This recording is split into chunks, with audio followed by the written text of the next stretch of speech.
जब जय विजय राक्षस होकर धरती पर आए तो भगवान अपने द्वारपालों के लिए अवतार लेते हैं। राम जन्म के हेतु अनेका, परम विचित्र एक ते एक। नारद श्राप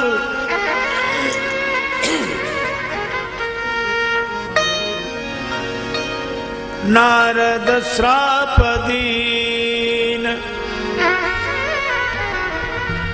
एक बार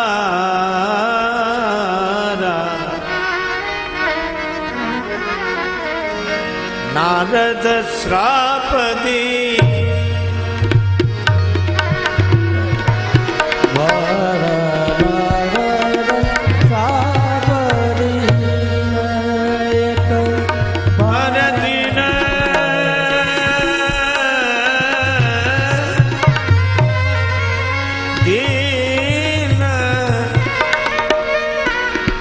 एक बार श्राप दी, एक नारद श्राप दी। कल्प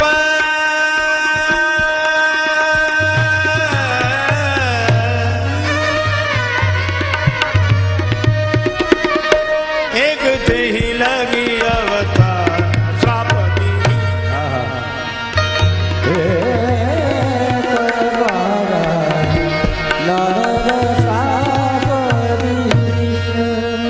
श्राप दीन एक बारा श्राप दीन दीन श्राप दीन दीन श्राप दीन। एक बार नारद जी ने श्राप दिया। पार्वती जी ने कहा कि महाराज रुक जाओ रुक जाओ। भगवान ने जब श्राप दिला दिया तब आए।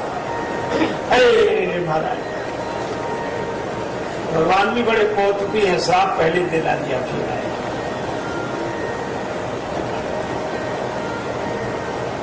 चारों ब्रह्म कुमारों ने कहा कि तुम वैभववान बनोगे। और भगवान ने कहा कि इनके उद्धार के लिए मुझे जाना पड़ेगा। ये मेरे द्वारपाल, तो इनको फिर यहाँ लाने के लिए तो मैं ही जाऊंगा धरती पर। भगवान ने इनके लिए जन्म लिया। रावण कुंभकर्ण हुए, भगवान अवतार लेकर श्री राम रूप में आए। एक कारण तो यह है, हिमालय परिक्षेत्र में एक गुफा बनी हुई है।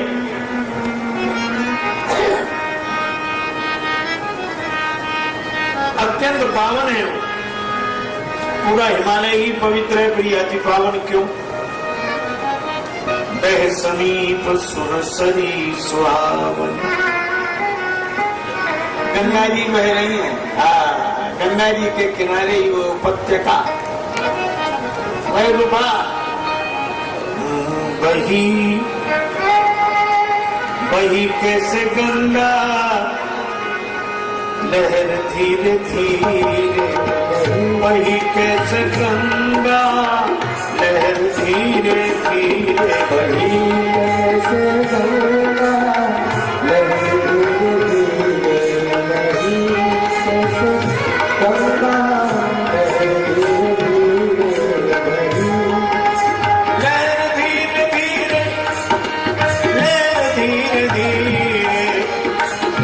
धीरे धीरे वही कैसे गंगा लहर धीरे धीरे, वही कैसे।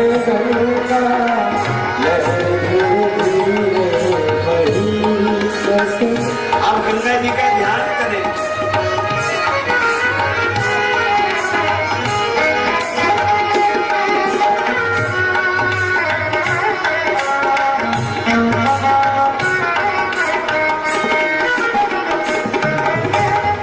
हरिद्वार में कैसी शोभा से माता, हरिद्वार में कैसी शोभा से माता, ऋषिकेश में कैसी कैसी शोभा से बहता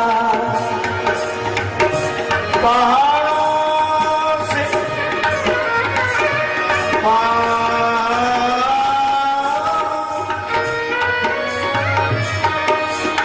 वही कैसे गंगा लहर धीरे धीरे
खबर धीरे धीरे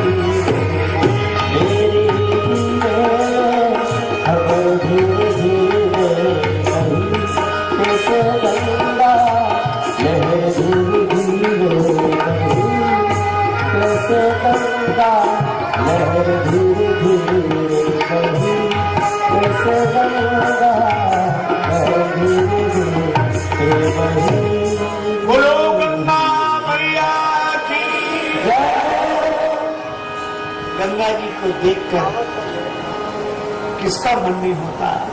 बड़ी दूर से चलकर आया हो गंगा जी बड़ी दूर से चलकर आया हो गंगा जी बड़ी दूर से चलकर आया हो गंगा जी बड़ी दूर से चलकर आया हो गंगा जी तेरे दर्श को मनवा लुभाया हो गंगा जी तेरे दर्श को मनवा लुभाया हो गंगा जी बड़ी दूर से चलकर आया हो गंगा जी बड़ी दूर से चलकर आया हो गंगा जी तन मन की सब तपन बुझी तन मन की सब तपन बुझी तन मन की सब तपन बुझी जब तन मन की सब तपन बुझी जब होता झपट लगाया हो गंगा जी होता झपट लगाया हो गंगा जी बड़ी दूर से चलकर आया हो गंगा जी बड़ी दूर से चलकर आया हो गंगा जी बड़ी दूर से चलकर आया हो गंगा जी। गंगा जी का दर्शन करके श्री नारद जी के मन में भगवान के चरणों का चिंतन चलने लगा। जिन चरणन ते निकसी सुर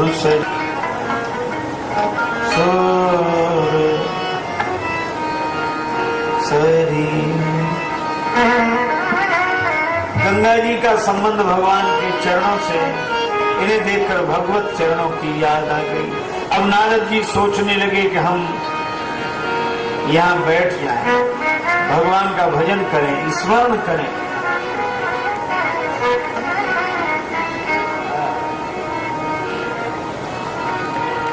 लेकिन नारद जी को एक श्राप लगा है। महाराज थे, रास्ते में नारद जी मिल जाते और नारद जी समझाते कहाँ गए थे, तपस्या करने।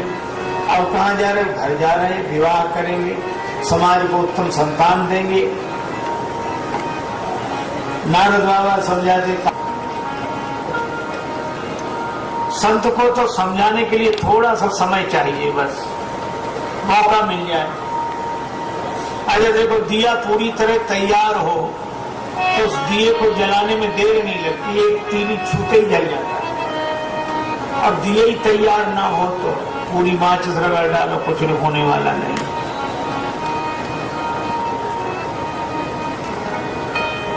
संत श्री दादू जी महाराज के एक शिष्य थे रज्जब, वे रोज सत्संग में आते। एक दिन उनका विवाह होने लगा। दादू साहब को निमंत्रण मिला। मन में सोचते गए कहां से कहां ये संसार में फंस रहा है। इसकी तो वृत्ति साधु वृत्ति थी। चलो, रज्जब घोड़े पर सवार हो रहे थे। उनकी परिक्रमा निकाली जाती, घुमाई जाती।